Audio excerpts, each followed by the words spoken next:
was an unbelievable thank you to everybody in the crowd. That, you know, everybody that has the vision that where this program's going to go, and it's going to go there. And to come out with our record the way they were awesome. Fans were awesome. Students were awesome. With that said, I told our guys, I would probably make a lot of people mad. The way I'm going to probably respond when someone comes up to me and said, you guys were close. Because that's not where we want to go with this. I'm pleased that we were better. You know, it's about us. We're better. We were better tonight in a lot of areas. But if you want to learn how to win, and if you want to be a player, I'd get your notebook, your pen and paper, and sit there and watch Ronald Moser every single game. Kid's a winner. I mean, he is totally in tune to every single play. He's overlooking at our coaches, what we're calling. He knows every play. He's, if one kid scores, you can see him switch. He'll go over and guard that kid, and so he doesn't score again. 9 assists, no turnovers. He epitomizes what, you know, a winning mentality, and I thought he was terrific. So just your first game against Butler as head coach, and you came into your conference, your introductory press I'm sorry, I can't hear you. You came in during your introductory press conference, talking about everybody was talking about Butler, and you know, what your first impressions of his rivalry? Well, I think it's, you know, I was really concerned about, you know, I wasn't really looking at it like that. I was looking at it as, like, defensively, we weren't tough against Butler. And there's been 48 hours. I told them, I said, you're very, very blessed. A lot of times an opportunity, when things don't go your way, you have to sit and wait. Sometimes you never get another opportunity. We had an opportunity to come back and play tougher. We played way tougher. You have to against them. I was pleased with our toughness. I thought we ran out of gas. You know, we were running that 1-3-1 extended zone, and our slides just weren't as a little fast. We were having to play guys a lot of minutes, so were they. You know, we got to get Ben back on track. Ben's been an absolute tremendous, tremendous player every game, night in and night out. And the last 2 games he struggled, and which you're not gonna go through every single game. But you obviously need Ben, and he has such high character, he'll snap out of it. But you know, I was very, very disappointed with the outcome.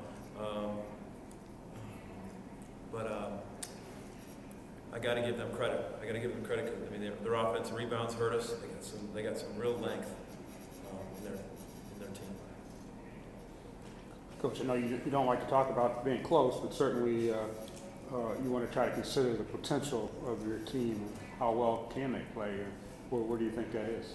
Well, we've been, and part of the culture is, you know, some of our threes, we were settling. When a guy flies at you, we were shooting some of them. We had just, in the first 7 conference games, our guards combined for 7 made threes. It's a staggering thought. 7 threes between all your guards through 7 games. And we really talked about not settling, driving a closeout, passing up a decent shot for a better shot. Today was our best at doing that against probably one of the best defenses we played, and we did it. So yeah, so I was telling the guys, the message I was telling him is, you gotta ask yourself why. That needs to give you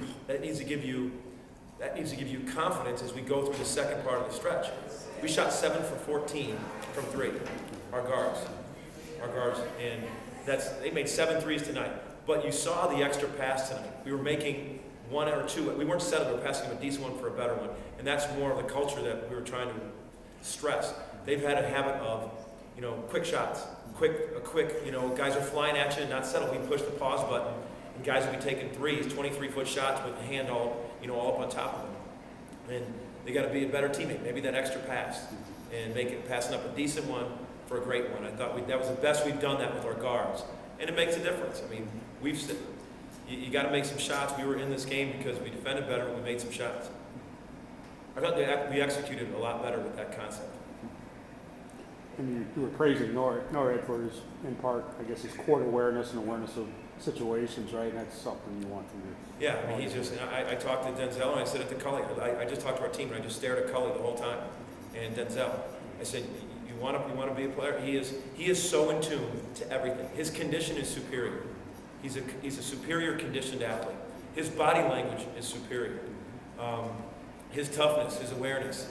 to get the ball. I mean, they had a big turnover right in front of our bench, and I tried to complain with the official, but it was just me trying to bait the official because it was a good call on the official's part. It wasn't him. It was Nora. He came up and he denied the entry, and Denzel threw it to him, and he just shot the gap, and he hit his finger, and then it went off Joe. And it kind of looked like that, like it was off of him, but I knew. I was sitting right there. I just was being a coach and complaining. But it was Nora. And that was an unbelievable extra. A lot of people just let them catch. He made an extra burst and got his fingertip on it, and then it went off Joe. And it was just extra effort. Those things, you don't see that in the sky. That will not be under NORAD's in the box score. But I saw it, and it was a key turnover at that time. They had timely shots too. If you remember, I'm going to look. I think it was with like 5:18 left.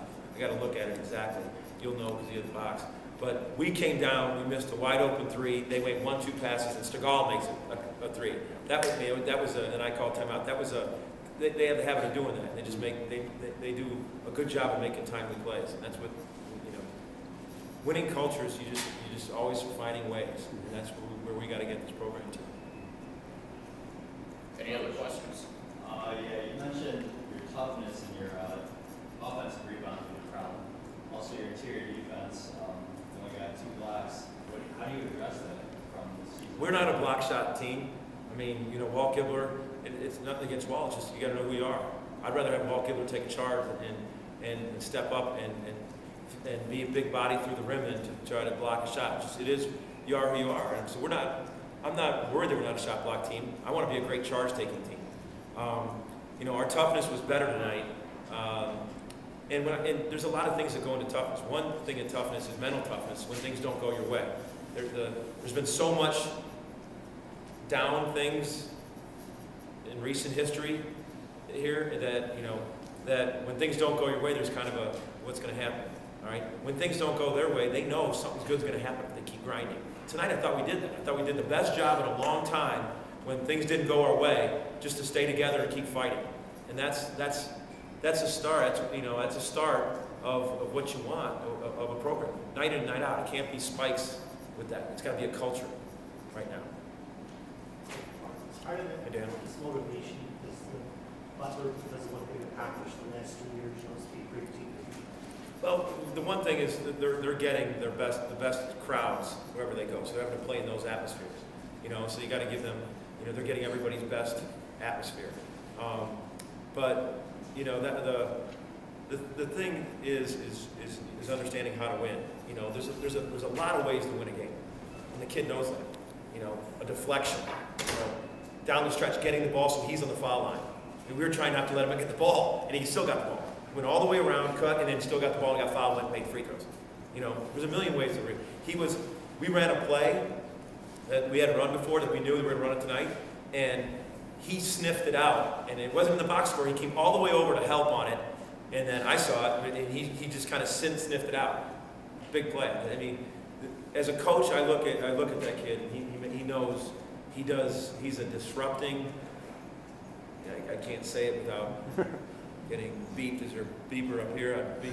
He's a disrupting player. Any other questions? Thanks, Coach. Thank you, Coach. Thank you.